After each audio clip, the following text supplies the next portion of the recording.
Matt Armstrong is closer than ever to finishing this rebuild independently. And if he succeeds, he may have just created a path that didn't exist before.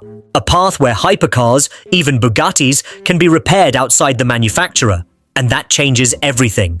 Because for years, hypercar ownership has quietly worked one way.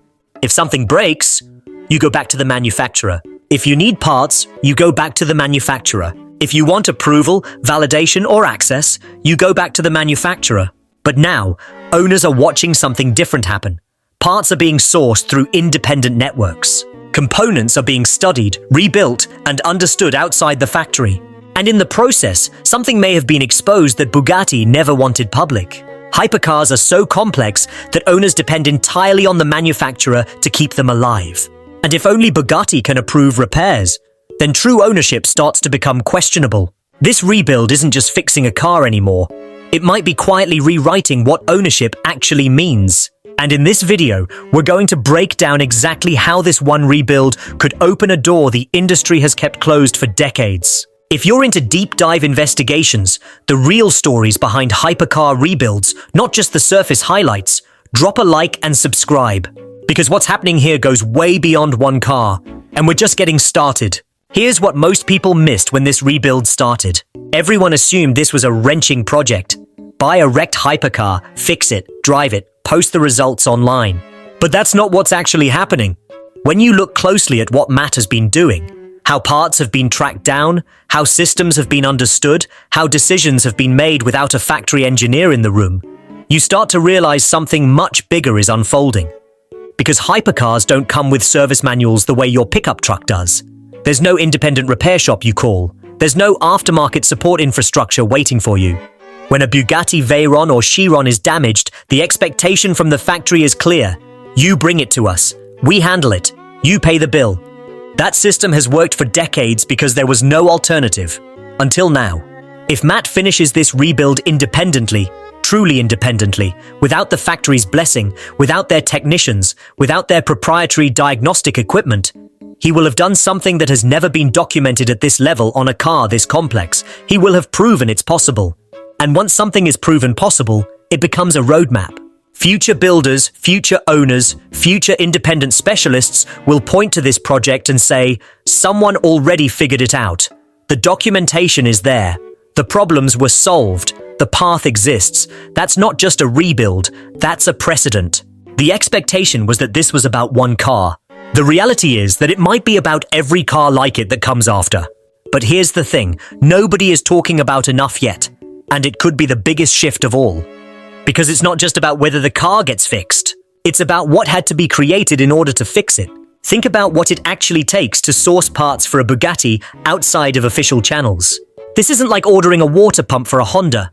There's no catalog. There's no warehouse.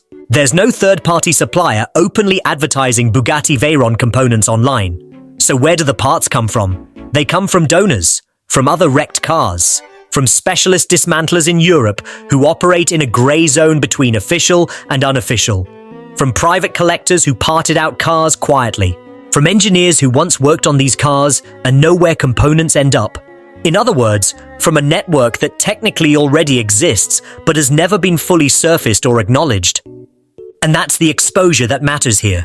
Because every time a part gets sourced outside the official channel, that network gets slightly more visible, slightly more connected, slightly more legitimate. Owners are watching this happen in real time. They're seeing parts that were supposed to be unobtainable get obtained. They're seeing problems that were supposed to require factory intervention get solved by independent hands. This doesn't just help one rebuild, it builds a hidden ecosystem. And that ecosystem, once it exists, doesn't go away. Now think about what had to stack up to make this rebuild this difficult in the first place. First, there's the physical damage, the obvious problem that started everything. Then there's parts access, because a wrecked Bugatti isn't a car you can fix with off-the-shelf components. Then there's the knowledge gap, because nobody outside the factory is supposed to fully understand how these systems interact. Then there are the cost barriers, because even if you find the parts, the price of hypercar components operates on a different economic planet than normal vehicles. And then, sitting at the top of all of it, there's manufacturer control, the quiet structural fact that all roads lead back to Bugatti. That's not an accident. That's a system. And this rebuild is working against all 5 of those layers simultaneously, which leads to a much bigger question about ownership itself. That tension has been accepted for decades because there was simply no other way. Hypercars were so rare, so complex, and so dependent on factory knowledge that dependency felt inevitable. But the real shift happening here isn't just about parts or repairs. It's about knowledge. And that changes the entire conversation. Knowledge is the real currency in this industry, not the titanium exhaust components, not the quad turbocharged W16 engine, not even the carbon fiber monocoque chassis. The currency is knowing how all of it works together. This rebuild isn't just a mechanical project anymore. It's an investigation. The kind that creates reference points. The kind future rebuilders will cite. The kind that slowly, quietly chips away at the knowledge monopoly that makes manufacturer dependency feel inevitable. And if that's what's actually happening here, then there's one thing manufacturers may fear more than a rebuild failing. They may fear a rebuild succeeding. Because a successful independent rebuild doesn't just put one car back on the road. It proves the knowledge barrier isn't as absolute as it looked. Let's be precise about why this is so hard. Because complexity isn't just a challenge here, it's the mechanism of control. These cars are not engineered like normal vehicles. Not in a vague marketing sense, in a specific structural way. The tolerances on components like the Veyron's drivetrain are absurdly tight. Engineering margins measured in fractions of a millimeter. You can't eyeball these fits. You can't compensate for imprecision the way you might on a classic restoration project. There's no room for close enough. But here's what's changing. Independent rebuilders are learning how it works, not in a classroom, not from a factory manual. The hard way, through trial, through problem solving, through the slow grinding accumulation of hands-on experience that turns complexity from a wall into a map. And if that knowledge spreads, if what's being learned on this rebuild gets documented, discussed, referenced by the next person, the entire power balance shifts. Because the barrier only works when the knowledge stays inside the factory. Let's zoom out. Because this isn't just about one Bugatti.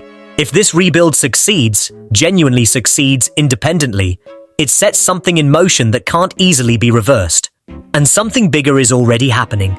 Whether the car is finished or not, a path is being created, knowledge is spreading, and the quiet assumption that only the manufacturer can repair these cars is slowly being challenged.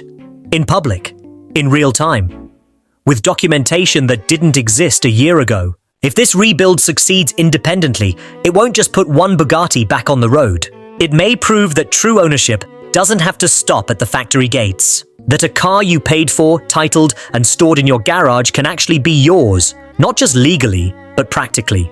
That the knowledge required to keep it alive doesn't have to live exclusively inside a single company in Molsheim, France.